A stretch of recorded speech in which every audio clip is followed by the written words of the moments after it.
Hello and welcome to Movies, Films, and Flicks. I am Mark Hoffmeyer, and joining me, Megan Hoffmeyer. Darren Newark, DJ Valentine, Billy Business, and Brendan Peters. This is Andy Boetes. This is Nathan Leahy.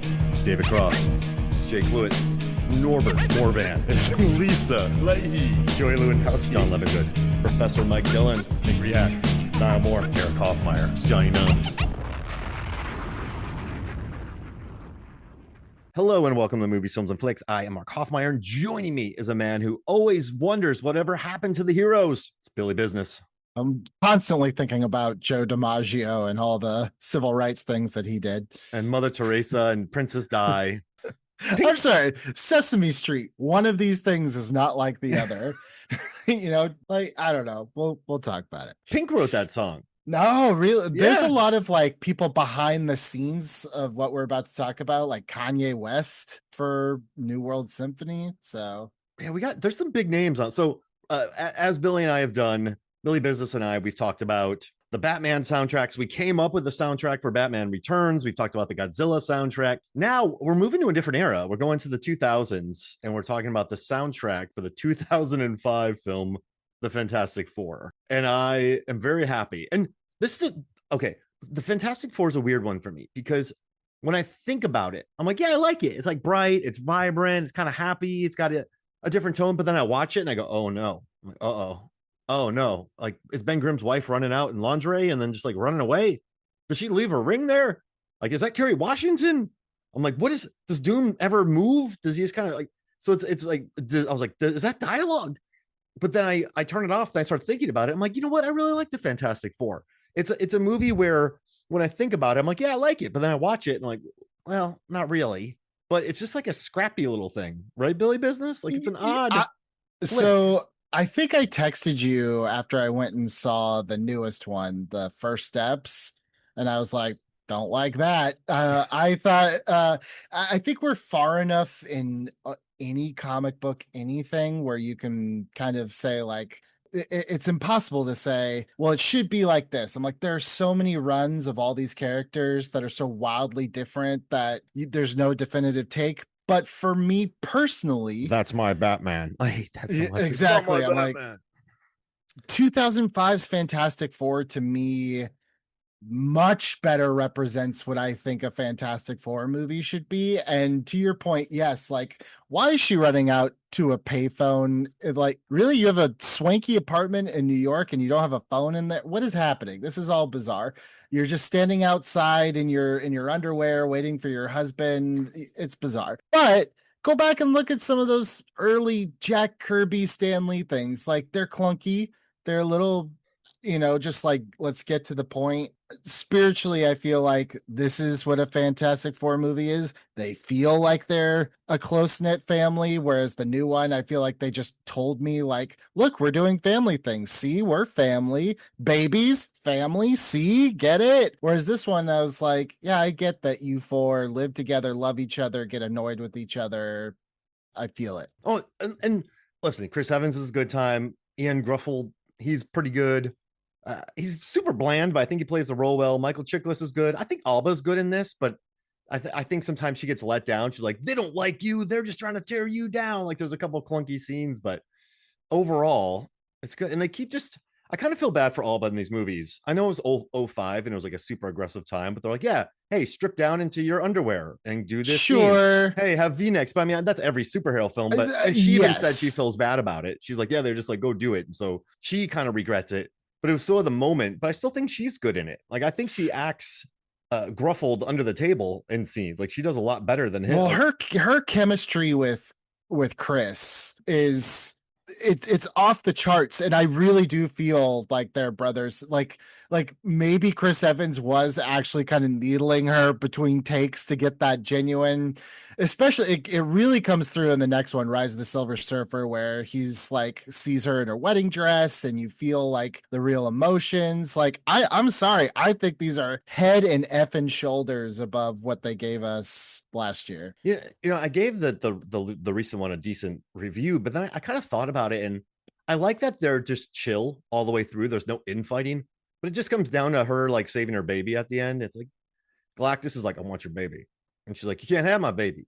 Like that's what the movie Yeah, is. It's an I just look. I odd don't want to sit choice. here. I don't want to sit here and like make this the why First Steps is terrible episode. But I will say, I didn't feel like any single person in that movie wanted to be there. They all seemed like they were tired and had other things to do. Definitely And it Pedro.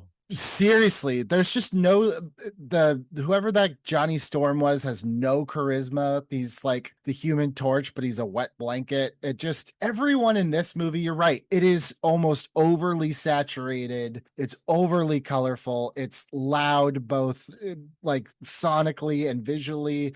But that's kind of go. That's what old Marvel is in the Yeah, yeah. 60s. It's loud, you know, it's obvious. It's all those things. It's just more fun. That's why I have a complicated relationship with it because it's lighthearted and it's fun.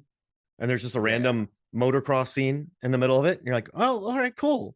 And then the ending is so quick. They dispatch Doom so fast, but it's just and they're in space really quick.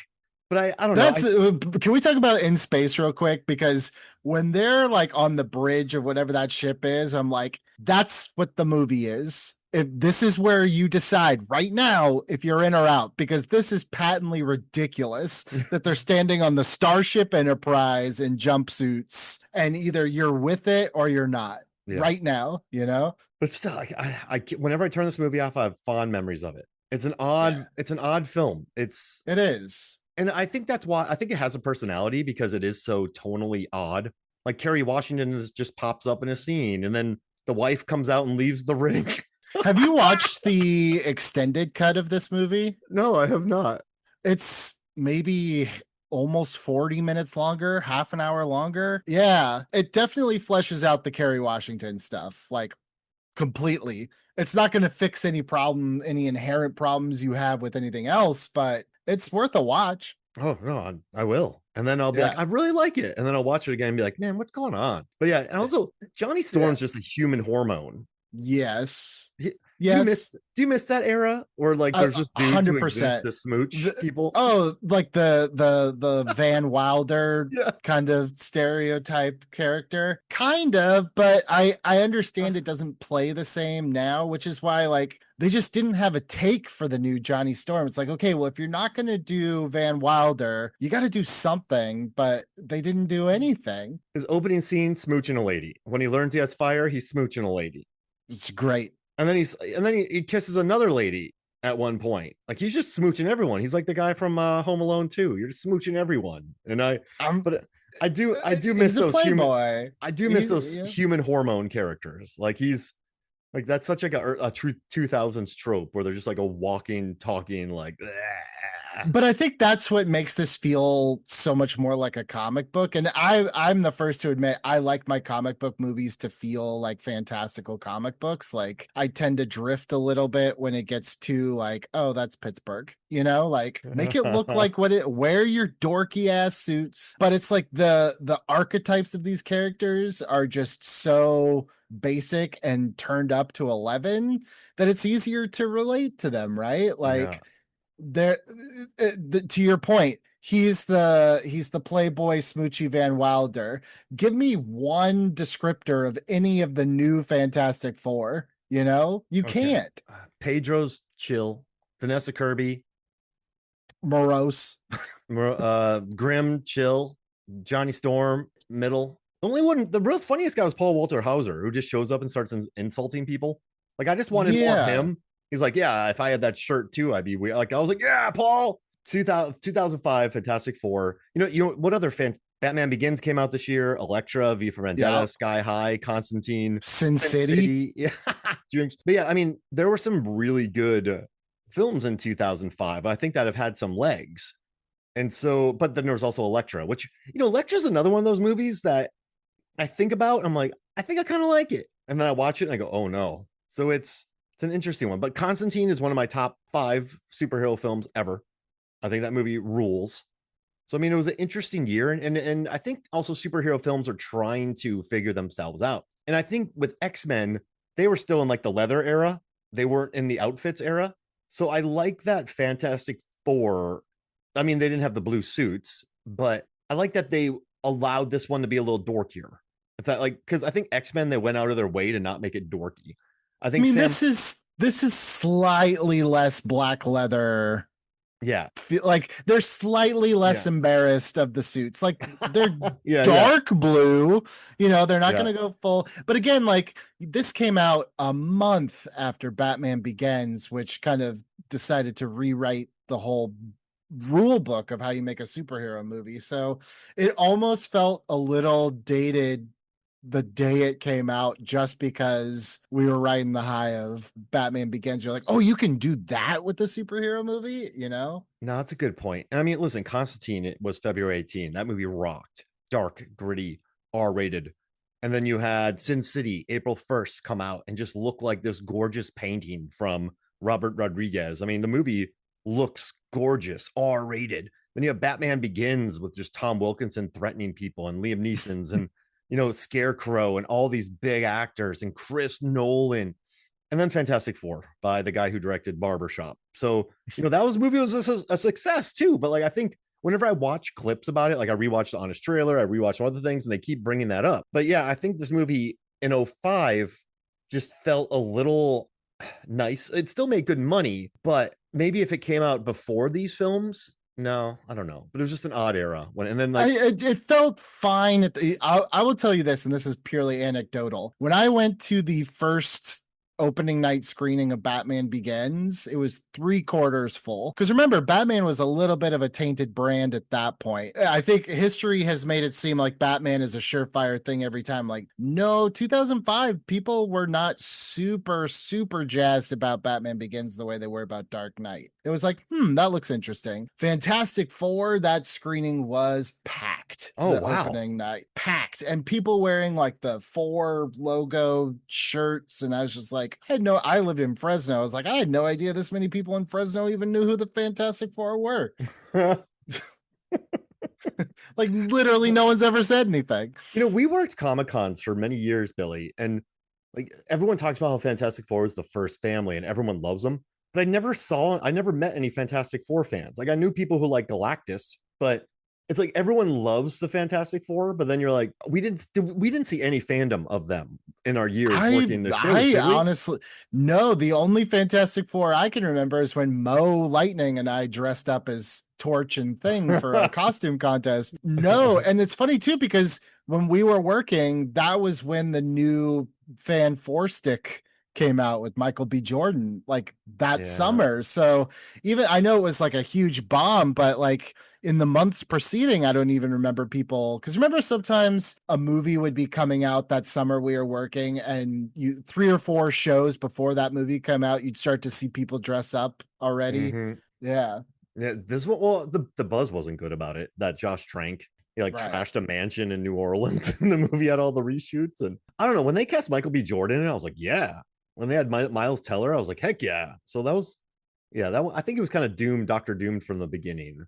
I watched that movie on a plane to a Wizard World show. And the first half of it, I was like, I don't get why people don't like this. This is kind of awesome. This is Then like it a ends. weird body horror movie. Then the minute it says like whatever, 6 months or a year later, whatever that title card is, I was like, what happened? This is a different movie. Go back to the other movie. Yeah. Go back, please. But this one, I mean, I wish I had more to. It's just a nice little film, isn't it? It's I talked about Eon Gruffeld, but I know I keep butchering that name. But he's likable in it. I think he's great. This is the first thing I ever saw him in. King Arthur, I saw him in. I never saw King Arthur. First thing I saw Julian McMahon in, rest in peace. I know he was on that. What was that show about the plastic surgeons? I know he Nip Tuck. Yeah, I never saw that, but I actually, a lot of people were really upset about the treatment of Doom in this. And at that point, I was like, Doom is never going to be in this iteration of comic book movies what he is in the comics. So I'm fine with the way that they portrayed this. And obviously he's coming back. It was the first kind of like, it wasn't a post-credit stinger, but that mid-credit stinger of seeing his now statue body going to Latveria, on the barge. And I was like, see, he's gonna come back. Everything will be fine. Shut up. And also it is Grufford, but I keep wanting to put an L in there. Billy Business. I don't know why, but I saw him in Amazing Grace and King Arthur, so I kind of like pronounce his name for me. Ian Grufford. Ian, Gruffudd.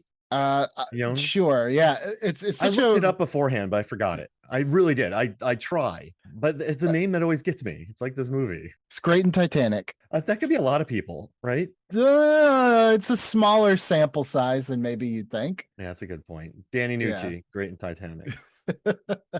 No, I just remember coming out. So here's the difference between like the other Fantastic Fours. I think this was perfectly placed actually, because it's like we had just finished Star Wars, which at the time we thought was going to be the last one, right? So it's this emotional catharsis, this closing. A lot of I know the sentiment of the prequels depends on the people, but at the time it was like, oh man, this tradition of midnight Star Wars every couple, and so it's over. This is it. This is the end. Then we got something kind of like unexpected and new with Batman Begins, and that was like, oh, this feels like a new beginning. And Fantastic Four was kind of this amazing palate cleanser in the middle of the summer. It was like, this feels light, this feels comfortable. I just watched Anakin kill a bunch of kids. I just watched Batman and Scarecrow things. Is all very heavy. This felt like, I didn't have kids, I was a kid, but it's like, oh, you could take your family to this one and it's not bad, and it feels very like Raimi Spider-Man, like it fits in that world and very colorful. I don't know, I walked out feeling like, all right, all right, whereas the other ones I was just like, woo, wow, that was a lot, you know? Does that make any sense? No, yeah, it's a light little lemon sorbet of a movie, not a heavy dinner. Not everything has to be No, a no, main yeah. course, you know? Like Fantastic Four of all things, like you said, like anyone that throws stones at this thing, it's like, really, I don't think anyone's that precious about Fantastic Four. To your point, like we all like it, but I don't know anyone with a big four tattoo on their arm, you know? Never met him. And Never I met mean, him. this movie pulled in 333 million, but it did the drop off was pretty gnarly. So its first weekend was 56 million. Then it went to 22.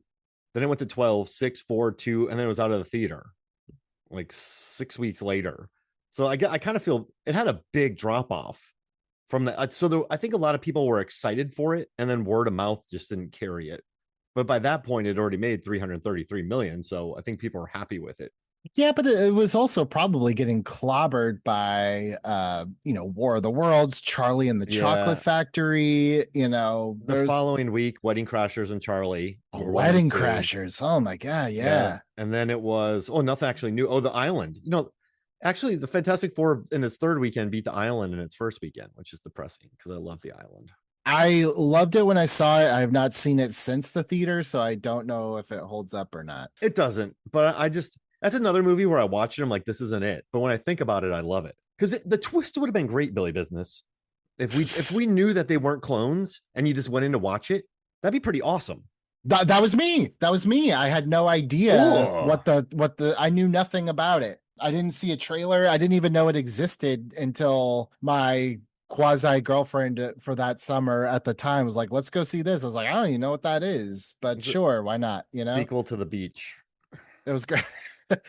Yeah, well, what if it was just beaches too? I'd be like, Yeah, but I don't know. It's Ewan McGregor headlining a Michael Bay film. That's so odd. He wouldn't do it again, but and Scarlett Johansson too. It just seems like two people who'd be like, no, I don't need this, you know? and then Jaimin Hunsu's in it. They're driving around Dodges in the future.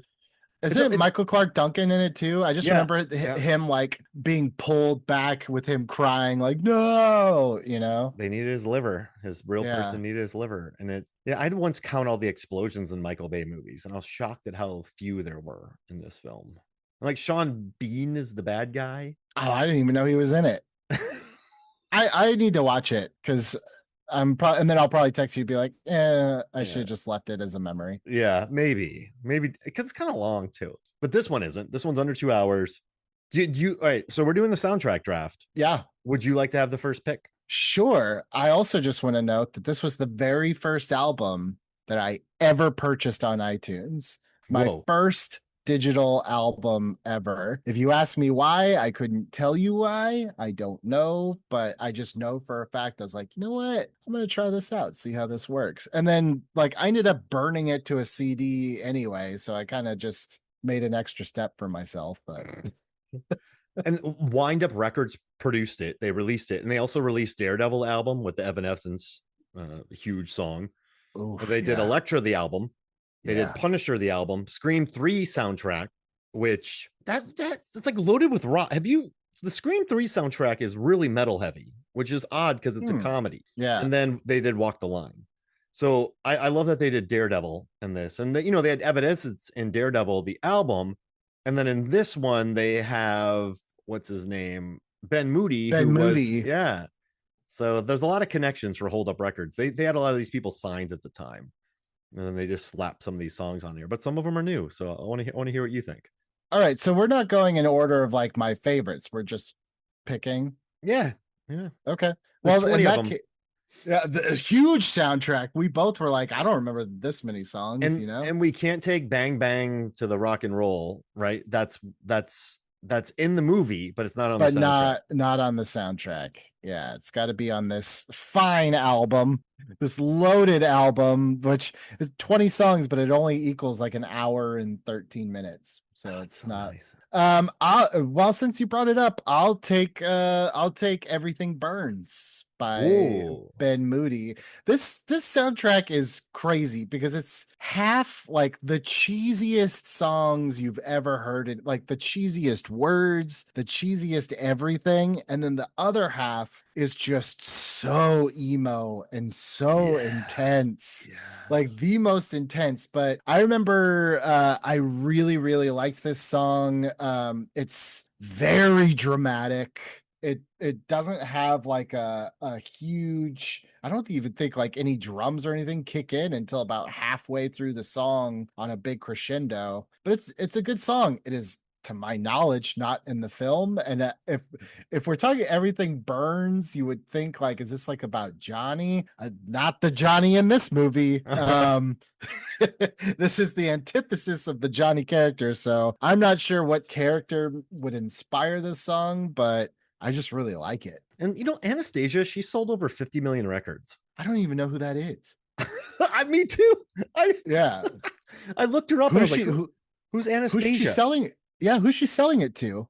Is she big like in like the UK or something like that? Yeah, here, let me look. So wait, I saw some about, let's see. Anastasia sang Boom, the official song of the 2002 FIFA World Cup. And then her album Freak of Nature sold 7 million copies. Couldn't tell you, man. She contributed a song to the Chicago soundtrack. But to sell 50 million albums, I don't really know who that is. That's impressive. She's got to be, that's got to be like our just American idiot. We don't look at anything outside of our culture type of thing. Like she's got to be huge overseas, right? Yes. Like can't walk down the street. She gets Belgium or something. In South Africa, she just gets mobbed. But could just freely roam the streets of Los Angeles. Wait, it's telling me now that according to Universal France, Anastasia sold over 20 million albums worldwide. So that's a difference. But yeah, Not That Kind sold 5 million, her first album. Freak of Nature did 4,500,000, which is off from the other estimates. And then she had another album out in 2004, 3 million. And then she did Pieces of a Dream in 2005, which sold 813. I mean, well, here's the thing. She was born, I'm looking at her Wikipedia now. I love that this became the Anastasia episode, but first of all, her birthday is the day after mine, but she was born in Chicago. So it's not like she's from somewhere. I'm at a loss here. I'm at a loss. Wait, this song became a top 10 hit in 5 European countries, including Italy, where it peaked. Where it peaked at number 2. I'm telling you, man, like over in the UK, it's just like that episode of Full House where Jesse and the Rippers tanked in America, but were huge in Japan. Dude, it was number 7 in Belgium. I told you Belgium. I said Belgium. It was number 6 in Austria, 6 in Greece, 2 in Italy, 7 in the Netherlands, and number 3, like I'm talking about the highest ones, but number 3 in Switzerland. I told you, man. You just nailed Belgium. You just said Belgium. It was a big hit. That's why they call me Billy Business. I just know where business is being done around the world.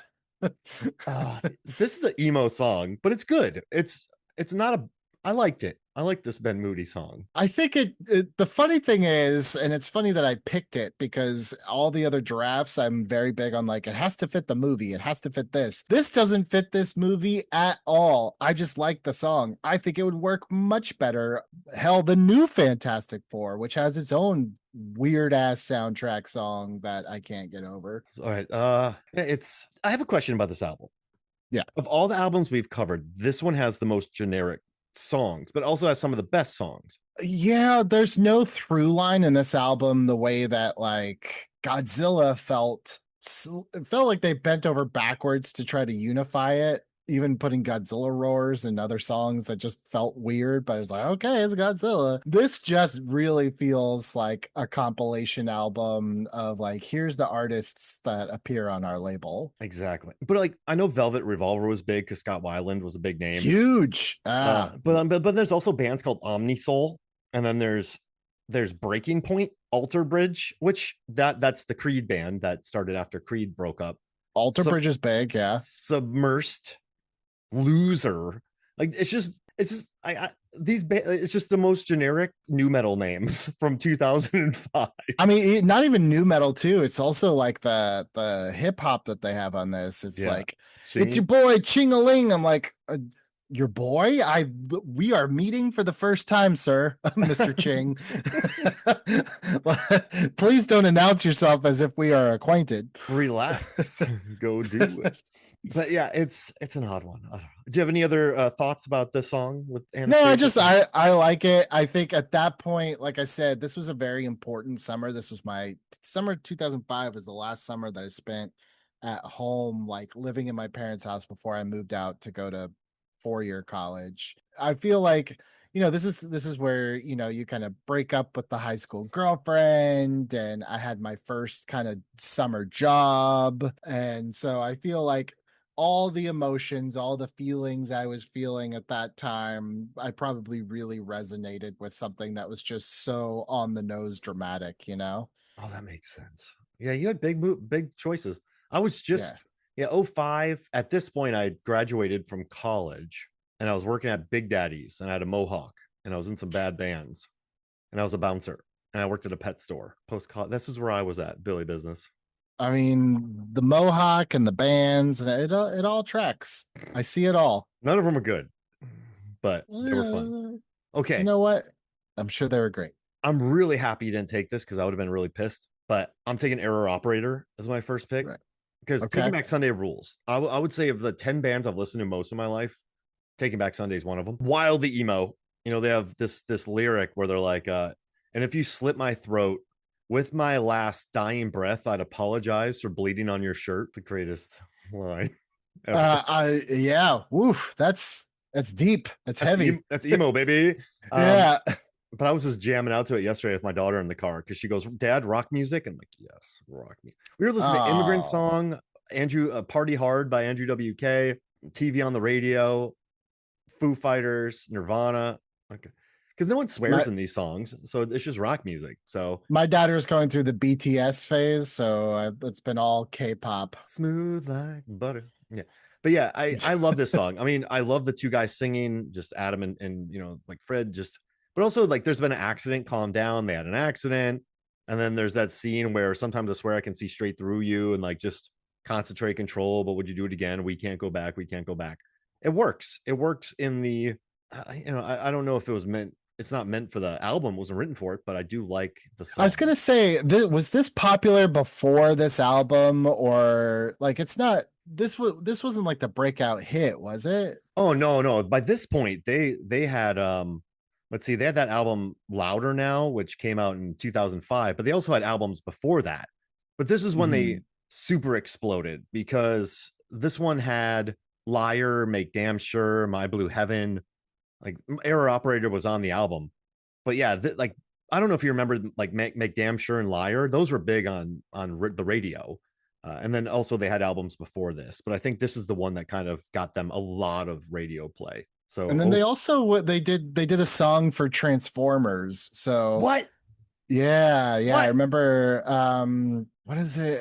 It's called What's It Feel Like to Be a Ghost? Oh, But it didn't. I don't think it made the album. I think they were like trying to get into the soundtrack game, and so that I remember because I remember looking up the Transformers soundtrack for a reason I can't remember now. Linkin Park was like, "Get the hell out of here! We yeah, own, yeah. we own this franchise." Get out of here, Um, TBS. But no, so they had Tell Your Friends in 2002 and then Where You Want to Be in '04. So by this point, this was their third studio album. And so it kind of sucks though, because like they have Decade Under the Influence, this photograph.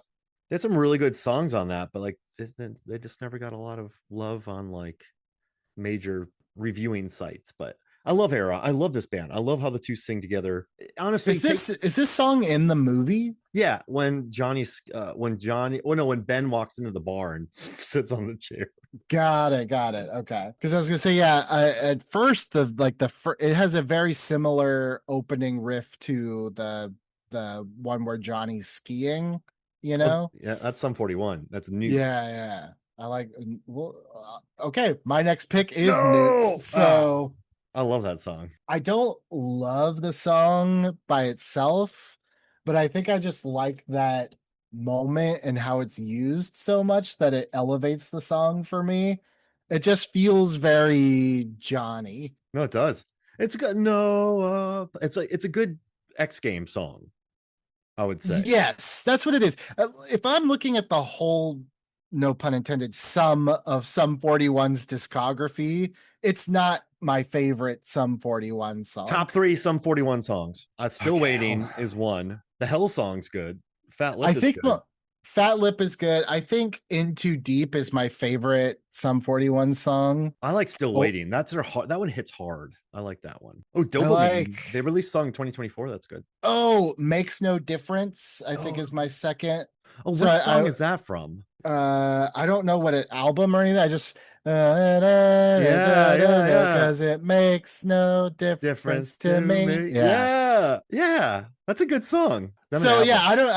I don't. This one doesn't crack my top three, but like in terms of this soundtrack, especially when you like look at the playing field, you're like, okay, this one is in the upper echelon of Fantastic Four soundtrack. It got there are a lot of these got skipped when I would play it in my car driving to work to CompUSA in the summer of 2005. But Newts got played. That makes no difference is in Summer Catch, Out Cold, Van Wilder, and Bring It On. I probably heard it from Van Wilder. Yeah. If I had to take a shot in the dark. Out Cold as a good soundtrack. It has Island in the Sun from Weezer, and it's not bad. Out Cold. Do I know what that movie is? It's a bad skating movie. Yeah. I definitely did not see this movie. Oh, Zach Galifianakis. Yeah, he gets his young. yeah, He's he gets super young. He gets his junk stuck in a jacuzzi. I definitely have never heard of this movie before today. Can't say I'm gonna go watch it, but we dedicated a MFF episode to it many years ago. Oh, the soundtrack here, real quick. It has. I know this isn't Fantastic Four, but I just remember Eve 6. They have a song on there, which is super. Oh, they have Jack Johnson, Sum 41, Weezer, more Jack Johnson. They have Foo Fighters on Fighters? there. Yeah, oh geez, more Jack Johnson. Which they spent more money on this soundtrack than they did the cast. Mix a lot. Jack Johnson, like it's old 97s. Like I love Jimmy Eat World is on there. Wang Chung, that's fun. Air Supply, but yeah, it's a good album. They have some good songs on there. Also Andrew WK, who I love, so he's on there. So it's not a bad little. Might be better than the movie. I can almost guarantee it's better than the movie because it looks like it has an 8% approval rating on Rotten Tomatoes. Yeah, it's not great, but I guess it was just of the era. And that's like that weird era with like, what was that one with the Steve Zahn where they were like a nature show? It seemed Strange Wilderness. Yes, it seems very of the same ilk. Yeah, pretty much. It's they have to save their ski resort, David Koechner. And then that Victoria Silvsted's in it as like his Swedish daughter. You're not people can't see your face, but you're not really selling it. I just kind of zoned out there. I went, well, I always knew when a movie's not good when I try to explain it to people. I just sort of freeze. Yeah. But I like Newts. Newts is a good song. It's a good bop. I tried to figure out where the word Newts means. And according to Derek during a Q&A a year ago, he said it means nothing. He said some word he came up with because the demo needed a name and became the song. And because the song was never really meant to come out, they just stuck with that title. So Newts was just slapped on to the album. Okay. I kind of wish they would have built some sort of mythology around it, but okay. I guess that story works too. Yeah. I'm gonna take Lloyd Banks on Fire for my next one because it just happens at the perfect moment. So Johnny just was on fire, and then Lloyd Banks on Fire plays, and it's in the movie. It's a good. I mean, 50 Cent worked on it. Eminem worked on it. Like it's on fire. Because this one actually was pretty big on the radio. I mean, I worked in a bar, so you could hear the song all the time. But this I was one going was to on say the this radio. one, it seems like it was actually like a breakout song. Was it made for this movie or? No, it couldn't have. I don't. I really. I tried to look that up. No, definitely not. This was like, oh yeah, it's from his debut album, which dropped in 04. So Okay. I guarantee you that they were like, what's a good song for someone on fire? And you're like, well, what about that song On Fire? Sold. Like, Sometimes it's just the easiest thing, right? oh, so I knew this song was big because it hit number 2 on the hot US hot rap songs. It was number 2, and then it was number 4 on hot R&B hip hop songs, and it was number 8 overall in Hot 100. So I mean, this song was everywhere. Wasn't too big in. I don't see it popping up anywhere in Belgium though, so I'm kind of worried. That's okay. They got Anastasia. They got she's good there. I mean, it's just like, okay, I don't dislike this song. It's just like the most generic song ever. Yeah. Oh yeah. Like there's nothing to it, you know? No, but I just like the timing of it. It's like I'm not Sure, picking it for the yeah. song, just more like, hey, he's on fire during the X Games. On fire. Okay. The song plays. They don't even play the whole thing, But No. now I will say, I'm sorry if you're gonna pick it, but Simple Plan's cover of Surrender on this album, No. horrifying. Ugh. Horrifying. Ugh. Let's take a really good song with personality and good guitar licks and Cheap Trick singing it, right? Cheap Trick, and like a song of personality, and then just pop punk it. And I like pop punk covers, but this one, like, I could do a top 10 list of pop punk covers. Like, I love Newfound Glory. I buy all there from the screen to your stereo. Little Lion Man has a really good cover. Day to Remember does a Since You've Been Gone that is to die for. But yeah, this one's I don't like. Have you noticed since we've been doing these album episodes that it seems like all these soundtracks have at least one obligatory cover of an old song that you're like, what? That one? Okay, sure. Like Godzilla had the We Could Be Heroes. Yeah. There was that Poison Ivy song on Batman and Robin. There's Surrender on this one. I know there was one on Batman Forever we were dogging. I just can't remember what it is now, but that's a weird trope that I just never really thought of until now, that it's like, why do they always have to do one cover of a famous song already? And make it worse. Way worse. Well, We Could Be Heroes isn't horrible. No, like I like that one. But I mean, I guess that's, oh yeah, it was Dylan covering Bowie. I like Wallflowers though. They're, I'm missing it, but they're doing Bring It Down the Horse 30th anniversary tour. That's cool. They're gonna be a place near me, but I'm busy that day. It would have been cool to hear One Headlight live. Song rules. That is a good song. Very good song. I love that song. All right, which one are you gonna take? And it better not be Surrender. No, Surrender is off the table. I'm taking how many do I have left? You've done 2? I've done 2, so I have 3 left. Yep. I'm taking I'll Take You Down by TFF. I have no idea who they are. It's the only song I've ever heard of theirs. But you ever hear a song and you're like, this was tailor-made to be in a trailer? Oh yeah. This song has the biggest trailer energy I've ever heard, especially with the fake out, fade out ending that it has. Down, down, and like a character says a funny quip, and then it comes back in, da da da, and you see the cast list come up. Like, the fact that this was never used in a trailer shocks me, because I think it's a great fast like paced song for, like, it would have fit perfectly in that like early to middle 2000s trailer pacing style before we just started doing slow covers of every 80s song. Well, you know why it's kind of cool though? All right, so this is who it features. Brody Dale of the Distillers, Chris Sester of Jet, Nick Zinner of the Yeah Yeah Yeahs, like one of my favorite band, and Dolph the Datsun of the Datsuns. So I mean, really talented people worked on the song. And Jet was Yeah, huge at this huge. time. Yeah, they Yeah. were really big. Like I love Nick Zinner. Like that dude can play. Like I think of all the guitarists I've ever seen, he has some of the most style of anybody I've No, ever watched. I think it's a great riff. It's a great song. Honestly, I like before I was kind of picking them because I'm like, I like this scene and the song fits that scene. Like, I think this is just a great song. I don't think it's in the movie anywhere, but I really, really like it. And it was formed for the movie, which is crazy. Good for them, man. Yeah. Yo, you pulled people from Jet and the Yeah Yeah Yeahs. That's pretty good. Yeah. Yeah. Yeah. Do you like the Yeah Yeah Yeahs? Yeah, doesn't sound like I do as much as you do, but Maps and Head Roll. Those are like two of my favorite all-time songs. But I will say I wore out that Jet album, the one that had Cold Hard Bitch on it. I wore that thing out. It was on the Big Bounce trailer. They had Cold Hard Bitch and Are You Gonna Be My Girl? Those are big. Whatever happened to them? I mean, there's so many bands like them at the time. Like the Fratellis hit big and other bands, and there's just what happens. Like you have that sound, and that's kind of a hard sound to keep up though for 15 years. They also had one like a slower song called "Look What You've Done," which I really liked at the time too. So those years were dominated by the Killers and Snow Patrol for me. Like that's and I liked Keen a lot during that era. Somewhere Only We Know. Oh, that was a great song. Yeah.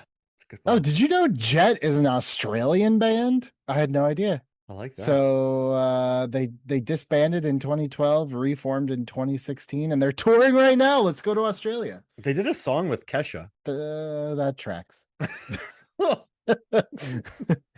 I believe it. You know, the one thing I liked about Kesha was kind of what I liked about Avril Lavigne, where they're just like sledgehammer artists, if that makes sense. Like they're not like there's nothing subtle about them. Sometimes you just need that song. Yeah. Okay. Can I tell you my weird hang up about Kesha? The first time I heard Kesha was obviously the TikTok song, right? TikTok, da, da, da. There's a lyric in there about brushing your teeth with whiskey. And for some reason, that was such a visceral mental image for me that I was just like, I can't listen to you. Like, I just don't like you. I don't know why that hit so hard, but it did. It was all like fake stuff, and she was pushed by Dr. Luke, who she later sued and had a long criminal trial with. Yeah, she's got like a sad kind of story. Yeah, right? yeah. I think they just kind of pushed her to be the like party girl who like wakes up and brushes her teeth with whiskey. But horrible. There's a song by Avril Lavigne called "Girlfriend," and she's like, I'm gonna take you from your girlfriend. It's like she's like, I think you need a new one, and it's me. Like I love how unsubtle that is. You know, like just all of her songs are why you have to be so complicated. Like she doesn't like complication. She likes sledgehammer music, which is so funny because that's tended, at least at the time, to be kind of like the bravado that like hip hop would have, right? So you take that swagger and attitude and you put it in something that's normally more like saccharine and like a little bit more in your feelings. Yes. And it was a recipe for winning, right? She has a song, I'm with you. What's it about? I'm with you. Complicated. Yep. Why you have to be so complicated? Skater boy. She's like, yo, you turned down this dude. Now your life sucks and I'm with him. Like I love it. I love it, Billy. Like, I'm getting goosebumps talking about it, Billy Business. Give me more Avril Lavigne. She has a song called What the Hell? She's like, listen, I'm just gonna go like fool around with some dudes and I might come back to you. We'll see. She's like, I'm messing with you, like when I'm messing around in bed. And I'm like, geez, Avril, you know what? You know what'd be nice? It wouldn't be a complicated relationship with her. No. She would tell you what's up. Which I feel like I'm such an overthinker that I would try to analyze her bluntness and it would never work. I'd be like, no, this means something more. Oh, so like, you know that movie Being There where he's just talking about gardening and everyone's like, so what you mean is when everything sprouts in the spring, that's the government. Weeds can only die when they're pulled. Yeah, we got to get rid of all the bad people. No. She's like, listen, I'm going to go puke in that corner. You're like, what does that mean? And then later on, you're like, oh, that's what it meant. There's puke in the corner. Yeah, I feel like that would end my relationship, my fake relationship with Avril Lavigne that I just started right now. she would sing you, why do you have to make everything complicated? She's like, I want to go get some pizza. Okay. Which is funny you chose pizza because that's the Weird Al complicated parody about where he eats too much cheese pizza and gets constipated. I must have pulled that from my subconscious, right? It's got to be, right? Yeah, I mean, just give me that. We don't need metaphors all the time. We just need a saucy Canadian artist. There's plenty of them. Some 41 are too, so I like that. Alanis, she's the prototype. Yeah, I mean, her ironic song. I mean, okay, this is crazy, but these are my. If I had to pick 5 of the best vocal performances from the '90s, Okay. I would pick Whitney Houston for some song, whatever. I Always Love You, the cover. Mariah Carey from Anything. Then I would take Alanis Morissette from You Ought to Know, because it's such like a feral energy, and I love that song. Yeah. I would take Sinead O'Connor. She has a song called Three Babies, which just rips. Oh, we had that on the Batman Returns episode. Yeah. Oh yeah, that just rips your face off with how emotional it is. And then I don't know, just take something from like Metallica or something. Can I just say, by the way, to support my theory, I Will Always Love You, a cover on a soundtrack. Yeah. There's a formula, man, and you're the numbers guy. I feel like you need to go through and figure out what this formula is. There's always covers. Oh, that song Laid? That's on American Wedding. Yeah. I love the American Wedding soundtrack, by the way. That's a cover. It is? Yeah. I don't think I've ever heard the real one then. Yeah. That's a cover. We're doing it. I think I just opened up a new article for you. What is the success of a soundtrack if it has a cover on it? I'm gonna go run around the house screaming because I love this idea so much. All right, third pick for me. I'm gonna take Kiri Kiri Mai from Orange Range, the Fantastic Four remix. The end of the album here, but it's in the scene where he blows up the tires and then drives around on his motocross thing. So it's kind of middle of the movie, end of the credits. But Orange Range is big. I don't know if you researched them, but they're huge in Japan. And also, like, I learned about another one. My cousin went to a Japanese metal show with 3 ladies singing about chocolate, but they also have metal. And I really want to go see this band. They sound great. Okay. But no, I mean, Orange Range, they're big, and they're beginning anime and some shows. I'm like, oh, I love it. I think it's a good song. I think it hits. I've listened to it a few times. The problem, I kept trying to work my way through this soundtrack, but I just kept stopping on like Error Operator, Newts, and this. Like, and then I would sit there and be like, do I want to listen to Ultra Bridge? Do I want to listen to Submersed again? Do I need Miss 86 featuring Classic, or do I want to listen to Taking Back Sunday? So I'm going to say this too, because I'm not picking it. I feel fine discussing it real fast. The first 30 seconds of that Ryan Cabrera song I really like, because I'm like, oh, this is interesting. Then as soon as it gets to the chorus, I'm like, this is the most generic pop song I've ever heard in my life, and I instantly get turned off and turn to the next thing. But that first opening guitar riff, I'm like, oh, this is kind of interesting, and it gets me every time that I think I'm gonna like it. I'm like, oh no, he bails out and goes super pop with it. Yeah, he goes real generic. I mean, Cabrera had a couple hits, but I think that was sort of his identity. It was kind of like soft dude music. And he's married now to WWE superstar Alexa Bliss. Really? Yeah. Nice. Good for him. Good job. It made me want to listen to the Pieces of You from Ashley Simpson. And then that So Yesterday from Hilary Duff. I don't know. I just put all those songs in the same box.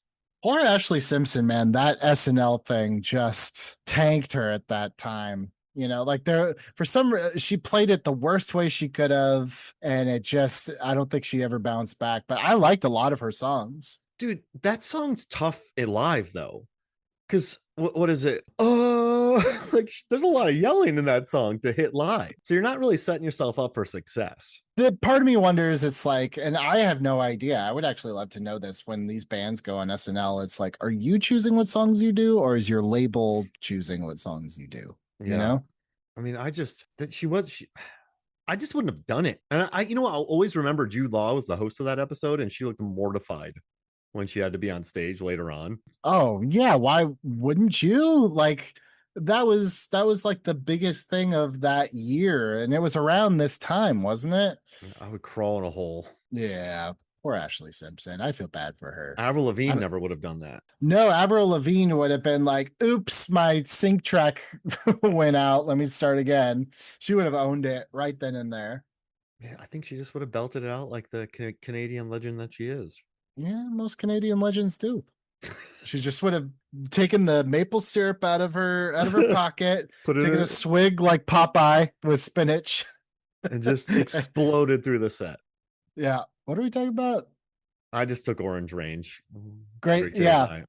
It's a great like workout song. Yeah. I love a workout song. Baby Speaking of Metal. work, I think their name's Baby Metal. Baby Metal. Yeah, Baby Okay. Metal. Have you ever listened to them? No, Oh man, they're gonna I have not. they're gonna be near me September 16th. And then they're going to Sweden. That's my birthday. So right now Should- they're in United Kingdom, then they're in Austria, then Sweden, and then they're gonna be near me. Baby I Metal. have a plan. My birthday's September 16th. We go to Baby Metal, and then we'll send a happy birthday card to Anastasia because her birthday's the next day. And since she's in Belgium, it's like we're celebrating at the same time with the time zones. We need to do it. Yeah, I think so. And then we'll just fly to Belgium. There's probably plaques of her all over the place in Belgium.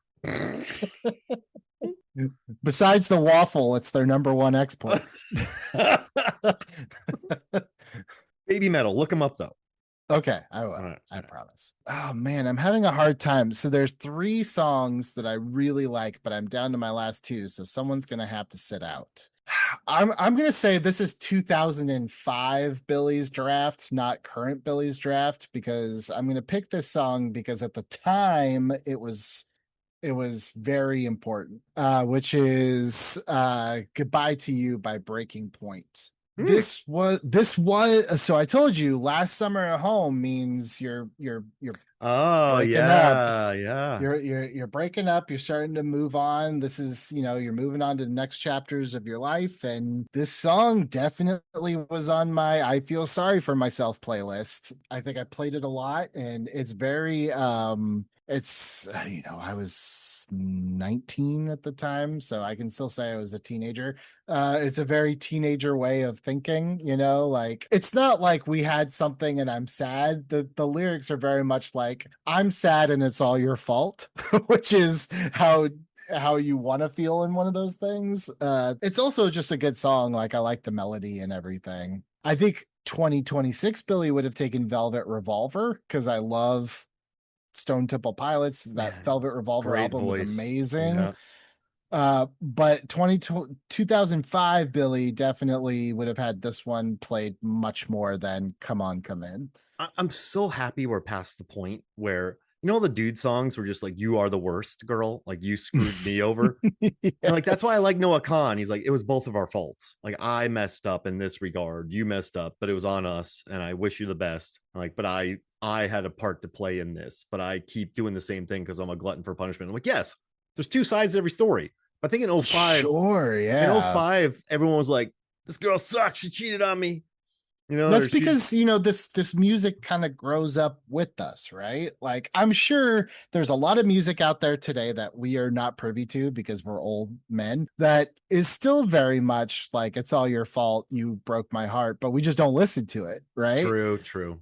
I think it just grows with us. So at the time, this was very much like I felt very vindicated listening to a song like this. It's pretty corny when I listen to it now, but like I still like it. This is my goodbye to you. I was always there for you, but you But never saw the truth, which I'm almost 99% sure I probably wrote that in whatever final letter I sent, knowing that she would have no idea what the song was. Like I can't imagine a world where I didn't steal that and said it myself. Every time because I close so my eyes, immature.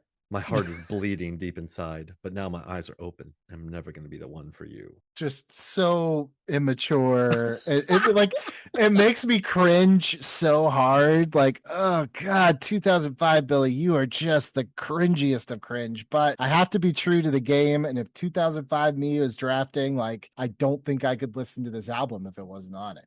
I think 2005 was Killers, Snow Patrol. I also love that Gorillaz album that came out. Yes. That was an incredible album. Into the Gorillaz. And then I had a list here of the best-selling albums of 2005. Do you want to hear them? Sure. Guess what number 1 is? Something with Pink, maybe? Nickelback.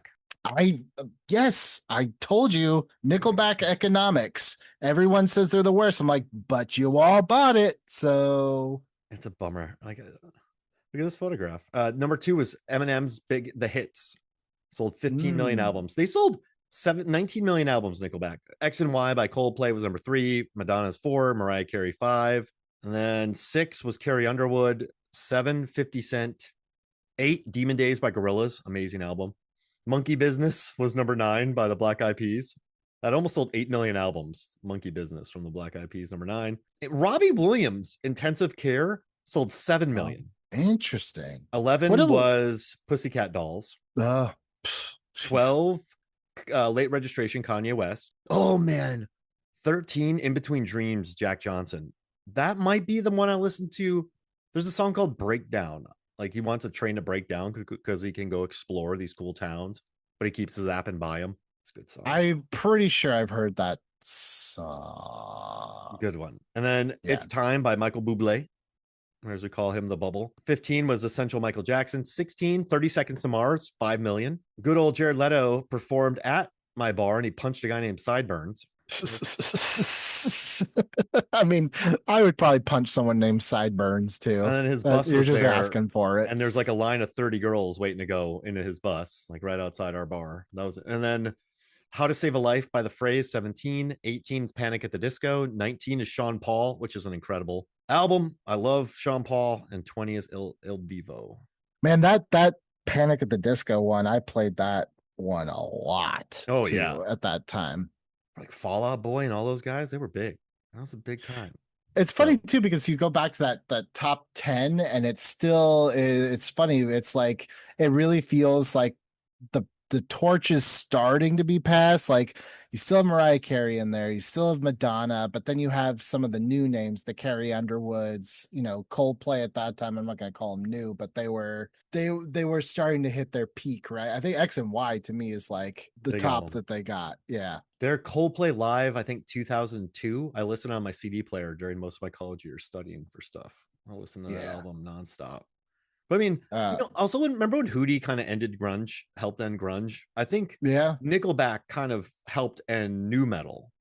Nickelback, nu metal, Korn and Limp Bizkit and all that. I think when Nickelback, it hit a transition. Well, what's interesting is like Kanye's on this list, and he's the producer of one of the songs on this, which I never knew until I actually was like listening, and they actually call him out by name, like Kanye dropped the beat or something. And then I was like, oh, Kanye's on this. Skip. He was so big back then, though. Gosh. He was. That's a hard separate the artist from the artist one, but. All right. So you just took that. I'm gonna take Relax by Chingy, because he actually watched the movie. So he watches the movie. He talks about might disappear on you. Who knows? Like, my disability make it easy to see through, like Sue. Kill. No, wait a minute. There's no evidence that he watched the movie based on that. Sort of like Reed Richards.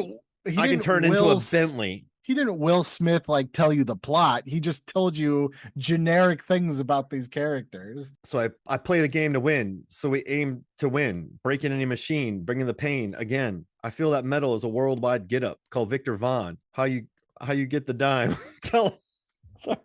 I can read. Easy.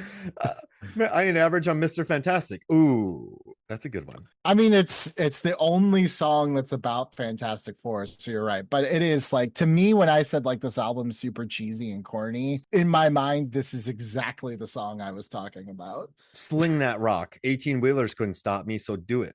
That's the thing for all of you not paying attention. All the ladies say I make it hot. Call me Johnny Storm. Man, I stay on fire. I ain't never lukewarm. Flame up. But you know what, though? When that song comes on, you do kind of want to move a little bit to it. I do, at least. I like the beginning. Like, it sounds like Super Mario growing or something. That like 8-bit. Yeah. I don't hate this song. I think it's a good one. I don't hate it. I just like, can we all at least admit it's super corny? Oh yeah, but at least he got at least he was like, I'm gonna make the song. Like, this isn't a thing where it's like, on fire. Like, he was given Spark Note, or is it Cliff Notes? Cliff Notes. Notes. And what's Sparks Notes?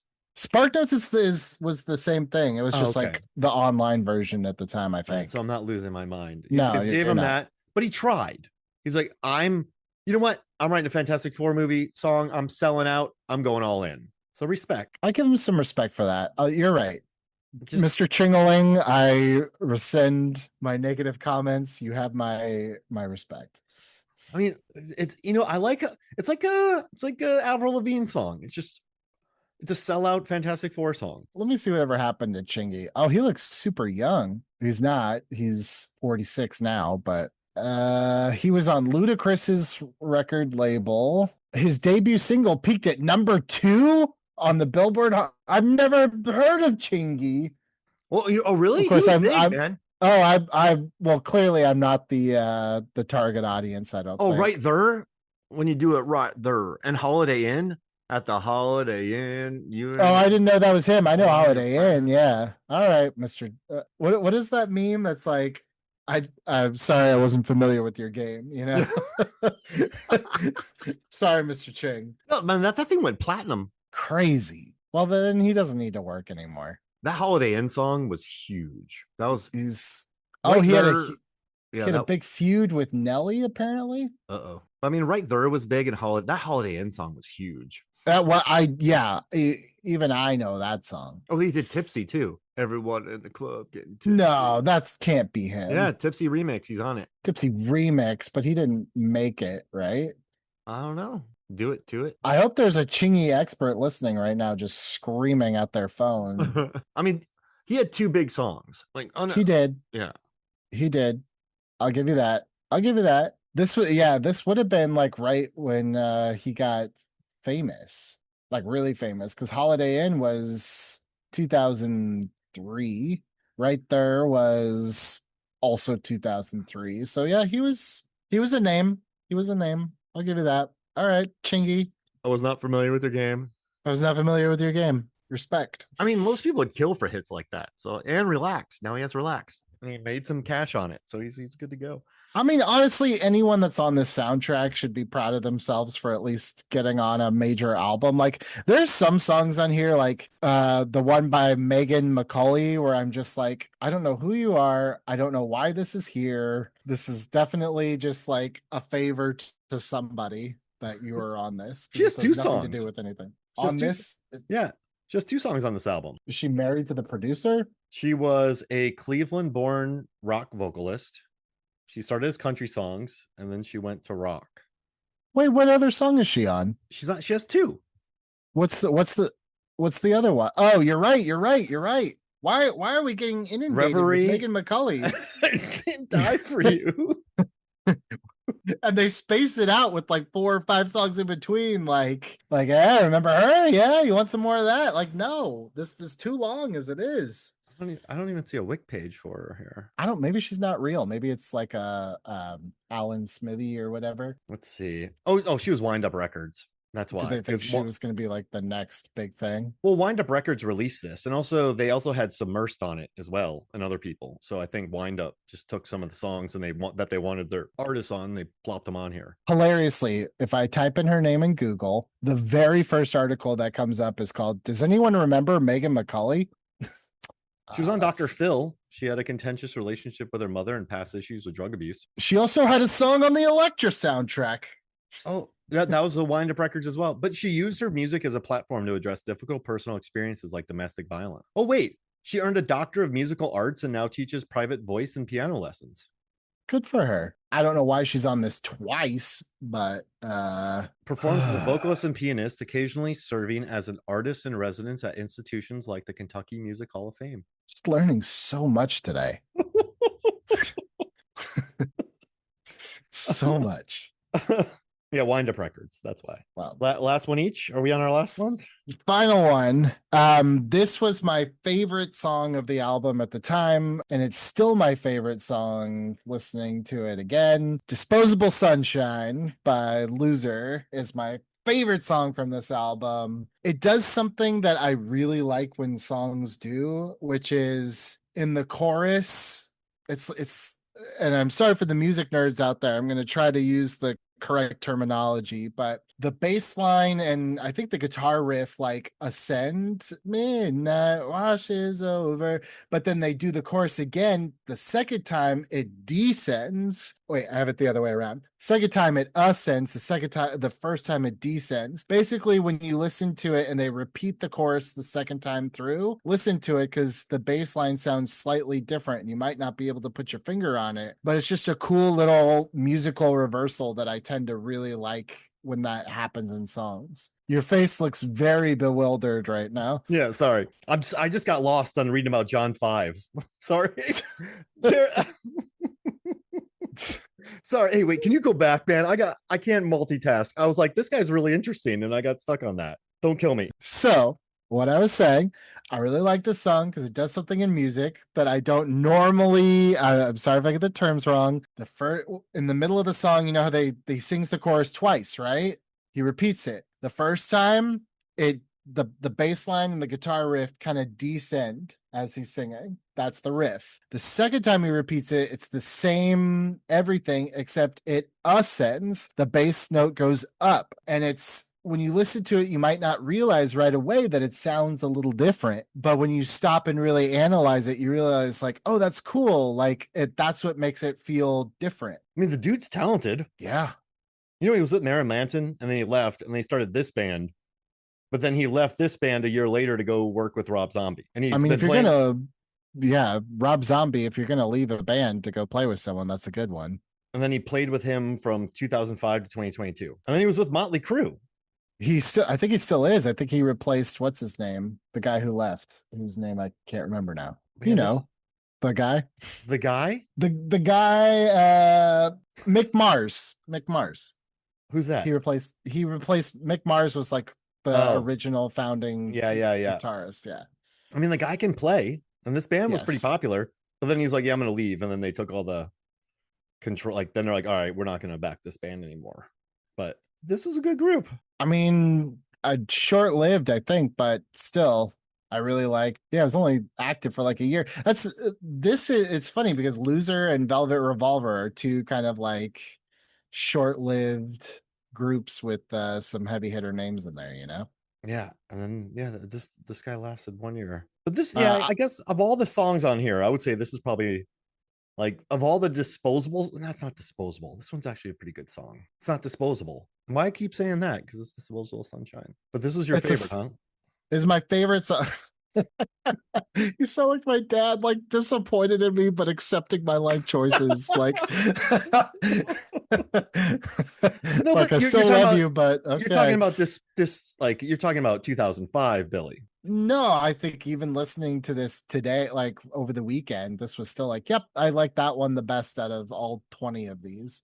Got it. I mean, the writing's better. The lyrics are stupid. I'm not going to try to defend it. That I just, like I said, I think it's that musical whatever it does with the ascending and descending bass lines and kind of mix and matching them. If you put that in a song, there's a good chance that I'm going to just naturally gravitate it with, you know.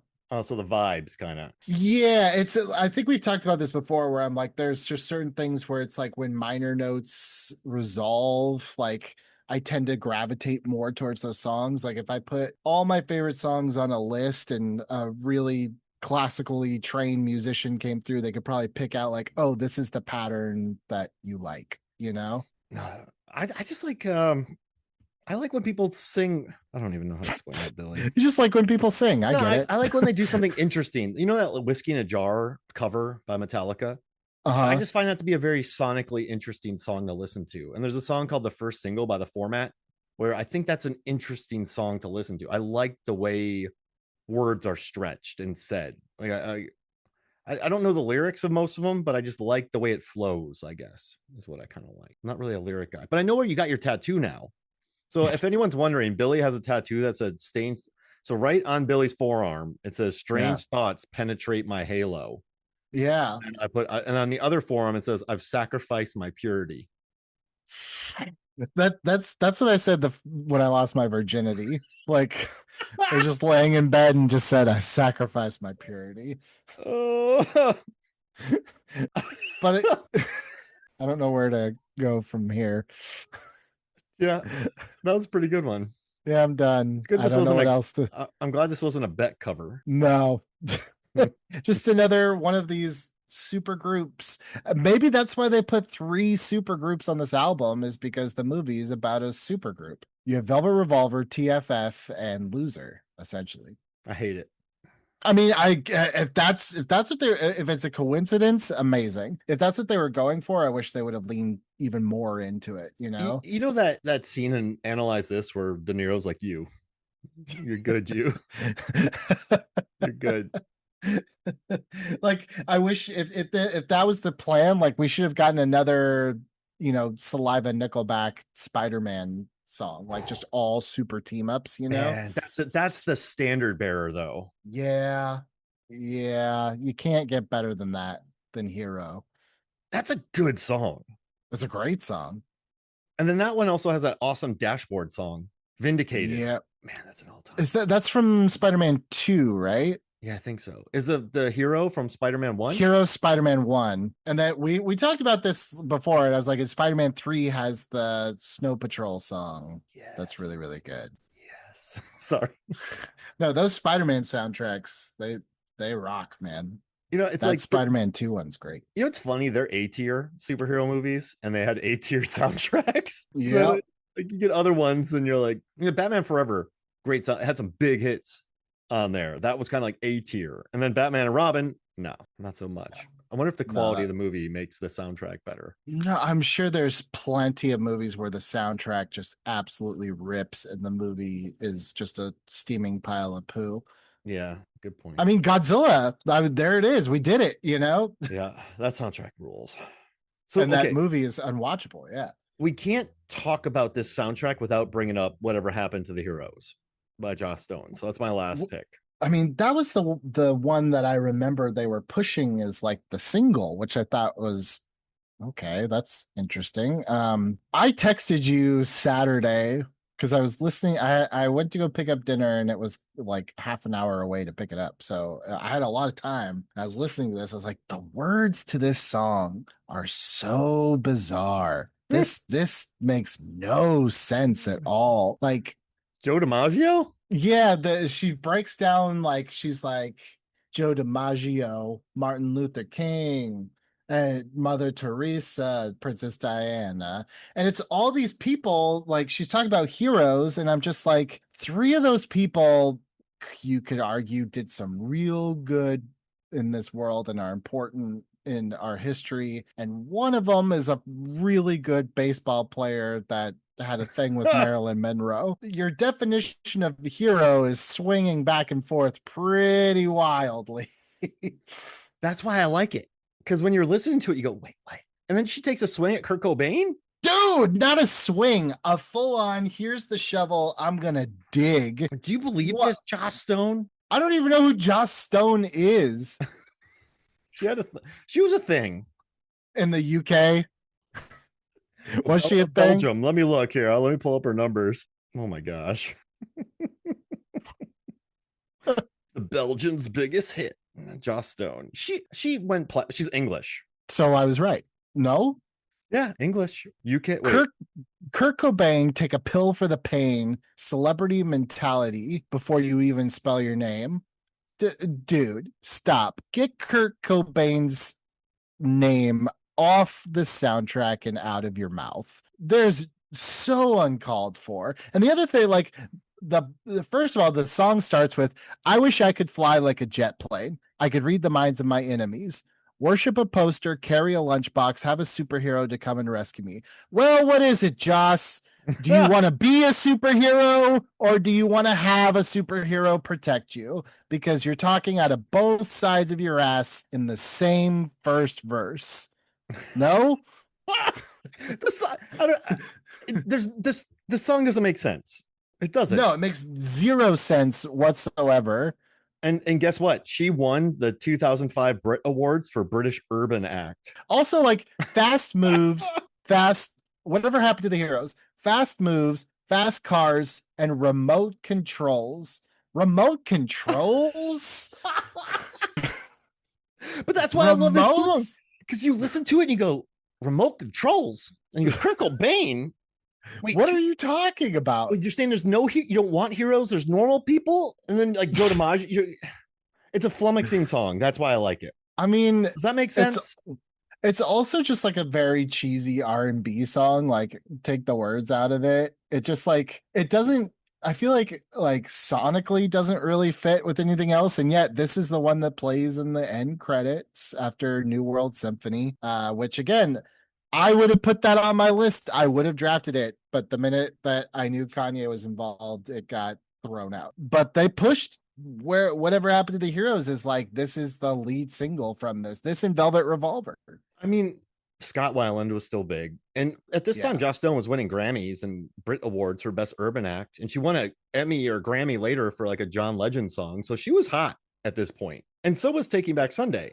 So I think Sum 41. I don't know if they were still up there, but yeah, I mean, if you're going to push anybody on this album, you want to push. Joss Stone. I'm sorry. This was written by someone named Billy Mann, Christopher Rojas, and Pink. I expect more from you, Pink.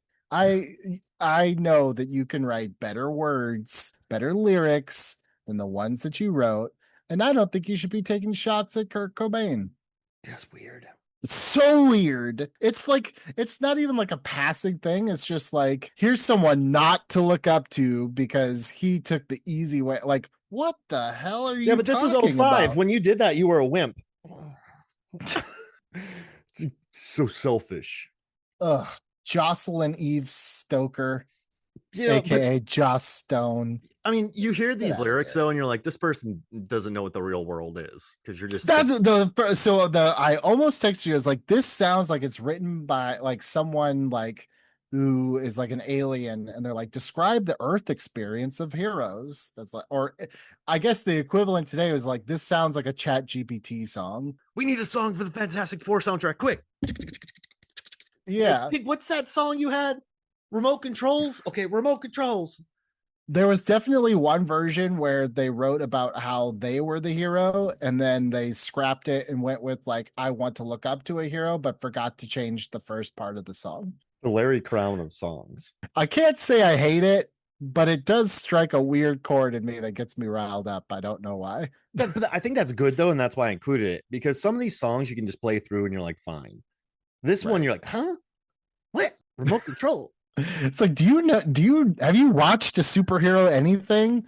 Yes, Like, yes. You know, This girl's never watched a superhero movie in her life. never, ever. Joss Stone, Best Urban Act, 2005. Ugh, Jocelyn. I'm not calling you Joss. You're Jocelyn. You're Jocelyn Stoker to me. Get out of here. That's I'm going to call you by your legal name. Any final thoughts here about the fit? What else do we got? Anything else? I mean, the Alter Bridge song is fine. Everything on this soundtrack is actually just like, yeah, it's fine. Like, it's fine. I think it's more just like it reminds me of driving around my hometown, getting off late at work, seeing friends for that last summer. And I didn't sacrifice my purity, but there is something about The tattoo on your the forearm. tattoo. There is something about, I'm not going to say like the end of innocence. I definitely wasn't by that point, but there is something special and kind of like you close the chapter of the Wonder Years, your last summer at home before you move away. And I think everything in that summer of 2005, even down to that Charlie and the Chocolate Factory movie, has kind of a special place for me because I'm like, that was it. That was the end. That was, I've now lived away from home longer than I ever lived at home. You know what I mean? So summer of 2005 was a great summer. This was, as I was driving, this was in my car for most of that summer, for better or for worse. So even though a lot of these songs, like, I don't love them, but it was the soundtrack of the end of my childhood, kind of, I love it. Yeah. I don't think I had any of those. Were you aware, like, I didn't like, have a feel like I didn't have like I had a pretty rough thing, so I think I never right, had, like, you had a feeling. different upbringing than me, but also like I was very keenly aware that I was like, this is the last summer I'm going to be at home. Like, this is it. I don't know, like, when you left, was it this big fanfare, or was it just like, today's the day I'm out of here? Like, yeah, so I went. I'd never lived with my dad, so I went to junior college for 1 year. That was enough for me, and I went to Florida State. But I went to my orientation. Families are at the orientation. Parents. I drove up there by myself. I was in a torrential rainpour. My air conditioner wasn't working. It was like 90 degrees. My car fogged up. Then my windshield wipers broke. So I had to take the shoes laces off of my shoes, tie them on the windshield wiper so that they stayed together while driving. And then they stopped working. So then I was pulling out the thing, wiping it while I was driving. And then I just moved to college. I was a sophomore living with seniors, and I'm like, this is awesome. And So we had a very different experience. yeah, yeah. It's like I just drove to orientation. I was like, I guess I should go. No one ever talked to me about college, like my dad, I just lived with him like every other weekend stuff. So when I moved away, I was like, all right, yeah, cool. Like, oh yeah, I didn't really have that. No, I knew it. And it was like the first like summer job that I ever had too. So it was like a lot of like those Spielbergian milestones. And for whatever reason, this soundtrack was in the car for a lot. It was this and like Garbage had a new album at that time that I play. Bleed Like Me was in there. Just interesting time. I worked in a theater before my junior year, the summer, because I'll go to my dad's house for the summer. I worked in a theater, and that was an awesome summer for me because I felt like I had grown up, met people, working 40 hours a week, like a 16-year-old, 17-year-old kid, just making money and working in theaters and going to see Blair Witch late at night. And like, that was like a magical summer. So I get the idea of magical summers where you're just sort of, I just worked all the time. I would do a tennis camp in the morning. I worked as a counselor. So I would help out in the mornings, and then I would go to work at night.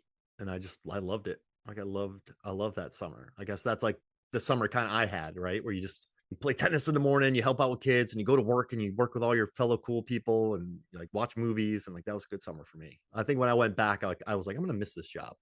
So I tried to get a job at the theater next to me, and they're like, you're gone every other weekend, so we can't have that. So then I ended up working at a Burger King. Not a bad second choice. Free food. I don't know. Wasn't Burger King the one where like that woman is in the news now because she like made a Burger King meal because she forgot her lunch at home? She worked there for like 20 years and they like had her arrested. No, we say for free. I would just grab chicken when I would just grab them out of the thing and eat them when I was in the back. Yeah, I think you just do it. I think the statute of limitations has run out. I used to grab Twix bars at the end of every night from the registers at CompUSA. I don't know what the shrink number was on the Twix, but I'm really sorry that was me. If this was Roofman, he stole the M&Ms. They would have like had a whole thing. Where's all the Twix at? Ah, Roofman, great movie. But hey, this is awesome. I know I zoned out a little bit when you're talking about your favorite song from the album because I just was like, what's this guy up to? But so I just figured you would edit that part out. Yeah, I will. But no, so Billy, I feel like you can multitask much better with me. When I lock into something, I'm there, and like I think the world sort of disappears. But I do it at terrible times, like when people are talking to me. So no, but I think that's why you're able to do projects that I can't do. Like you lock into the zone and you can count how many beads of sweat are on, Dwayne Johnson's forehead. But like I'm multitasking. I'm not a details guy like that. It's true. Yeah, I'm glad a lot of people aren't like me because then I'd have competition. I've made my money because people are lazy and don't want to do that. So seriously. You got your podcast back. So you're ramped, and you have a couple things going on. You have your YouTube show. Tell us about those. Yeah, Doug Defends is kind of my main project right now. Real lawyer talking about the legal implications of your favorite movies and TV shows. We just put up, as of this recording, our Mrs. Doubtfire episode. Yeah, we talk about how like just insane that movie is. Anyone other than Robin Williams, and that becomes a very dark, bad movie. That's how you test the skill of like I think rom-coms do that too. If you're watching like while you were sleeping, Overboard, like if Kurt Russell and Goldie Hawn are not in Overboard, you feel very dirty watching that movie, right? Well, sure. Can you imagine like Mrs. Doubtfire with like Michael Shannon? Like just how horrifying that would be, Wow. Yeah, your mind's blown. Yeah. So we definitely get into stuff like that. I went away for a little bit up there, just picking how he would look. Hello. Terrible, horrifying. Mom. It would be very scary. Casting directors don't get enough credit for stuff like that. But we also talk about, like Captain America: Civil War. We talked about the constitutionality of the Sokovia Accords. We even got down to Beetlejuice, where I asked, like, is it legal to just be annoying? Like, could I follow you around all day and say you suck from a distance if I'm not threatening you and I'm not touching you? Can you just is it illegal to be annoying? We talk about all those things. I love it. It's Yeah. good stuff. Good, Doug good. Defends on YouTube and audio podcast too. And then listen to our stuff as well. Yep. Our Always. other episodes. So Billy, this was awesome. You're a legend. Miss you. Good to have you back. Thank you so much, bud. All right. So for me, Mark Hoffmeyer, for Billy Business, this is Movies, Films, and Flicks. We'll see you next week.